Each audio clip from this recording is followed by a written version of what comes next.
예, 여러분 안녕하세요. 이번 주에는 라브 쿡의 파라샤 타즈리아 그리고 라비 토르스키의 메츠오라 함께 보시겠습니다. 라브 쿡께서는 타즈리아에서 이렇게 말씀하셨습니다.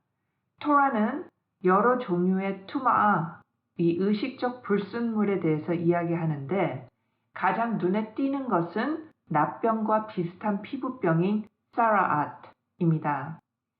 이러한 불순물의 형태를 정화하는 데에는 미크베, 제사욕이나 자연의 샘에 담그는 것을 포함합니다.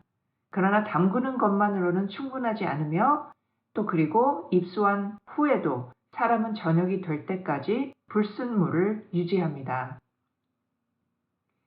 해가 지고 그 다음에 그는 의식적으로 깨끗합니다. 그 다음에 그는 자기 몫인 신성한 재물을 먹을 수 있습니다. 라고 레비티커스 22장 7절에 나옵니다. 그날이 깨끗하게 될 때까지 기다리기. 이상하게도 탈무드는 이 구절을 억지로 끼워 넣습니다. 해가 지고 난 후 그날이 깨끗하다, 즉 끝났다 라는 의미로 말씀을 하십니다. 이 현자들께서는 개인이 그의 재물을 먹기 전에 그 날이 완전히 끝나야 한다라고 설명하셨습니다. 해가 질 때 사람은 의식적으로 깨끗하다는 문자 그대로의 식으로 이해하지 못하는 이유는 무엇일까요? 왜 그 날이 깨끗해야 한다라고 강조할까요?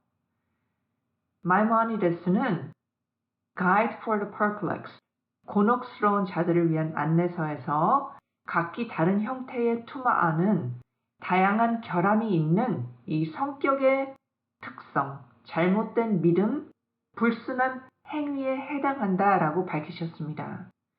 성자들께서는 예를 들어서 이 사라, 이것이 비방과 오만의 결과라고 쓰셨습니다.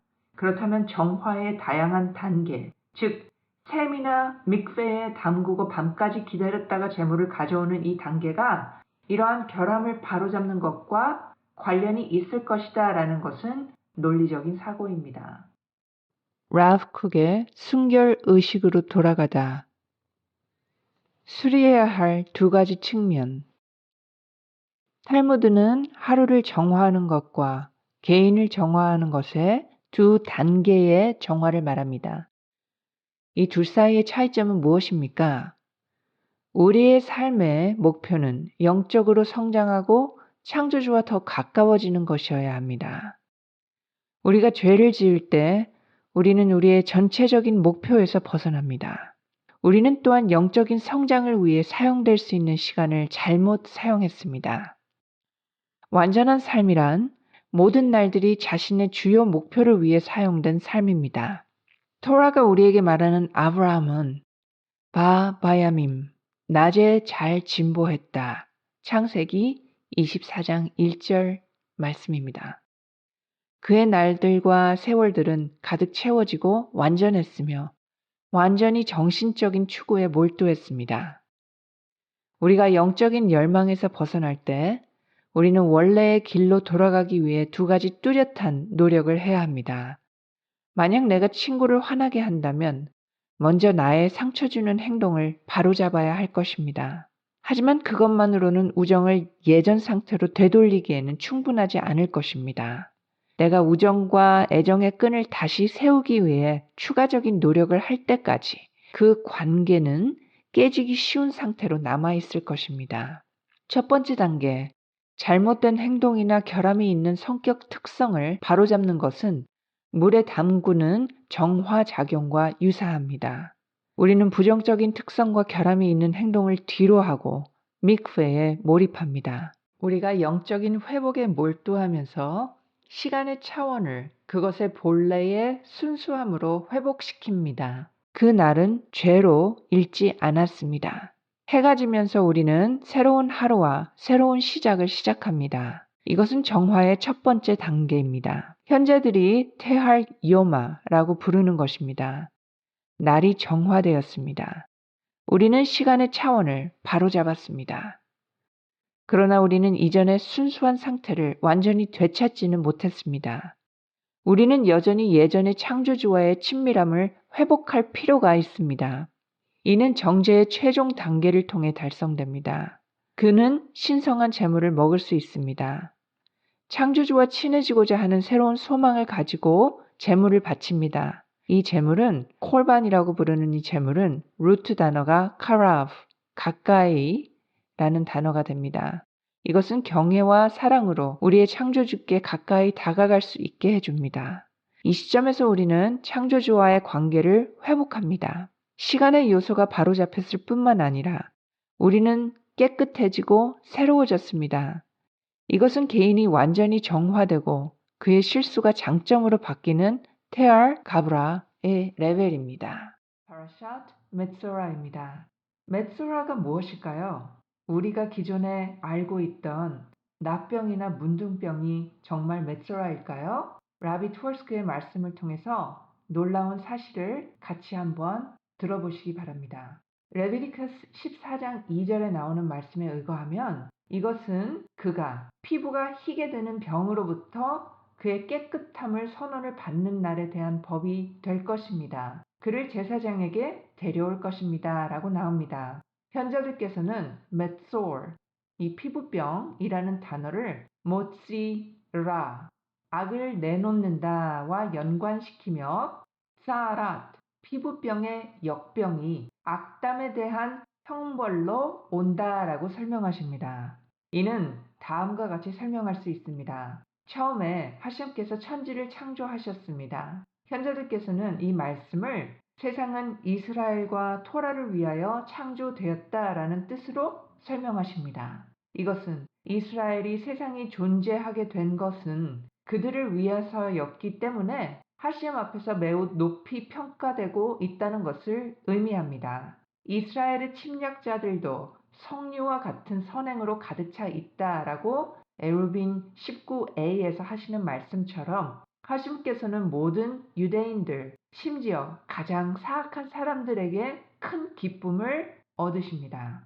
어떤 사람이 유대인에 대하여 경멸적인 말을 할 때 그는 창조주의 언액, 즐거움을 파괴하고 신성의 슬픔을 불러옵니다. 이것은 그 언액가 내가, 재앙이라는 단어로 바꾼다는 뜻입니다. 이 두 낱말은 같은 철자들로 구성되어 있습니다. 현자들께서는 라숀 하라, 악의 화법을 우상 숭배, 성범죄, 살인의 세 가지 주요 범법들과 동일시 하십니다. 악의 화법과 우상 숭배의 관계를 이해해 봅시다. 하셴의 말씀으로 하늘이 만들어졌습니다. 모든 세계는 하늘나라라고 불리는 22개의 토라 문자를 통해서 만들어졌습니다. 화법은 왕이 명령을 전달할 수 없을 때 하셴의 나라를 세울 수 있는 수단인 것입니다. 왜냐하면 그의 법령들을 소통하지 못하는 왕이 무슨 의미가 있겠습니까?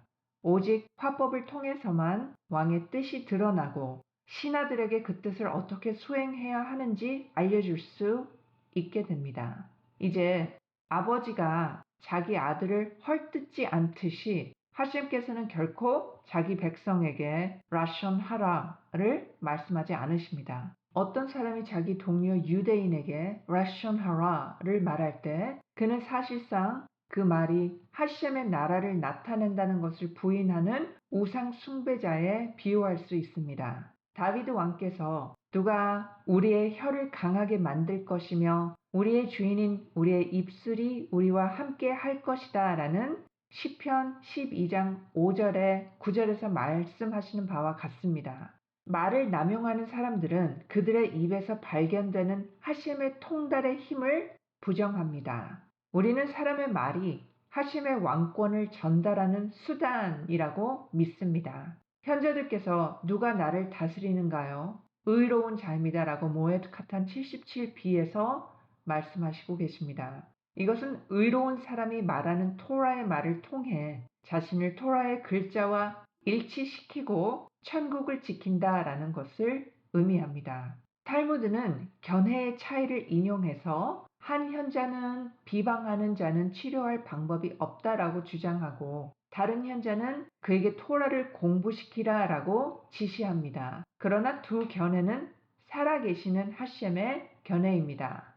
속셈을 위해 토라를 공부하는 자는 치유되지 않지만 토라 그 자체를 위해서 공부할 때 그는 연설을 토라의 말씀과 일치시키고 천국을 강화시키는데 성공할 것입니다. 이것은 그가 하셴의 나라를 약화시킨 죄악에 대한 최고의 치료법입니다. 엘킨 15b.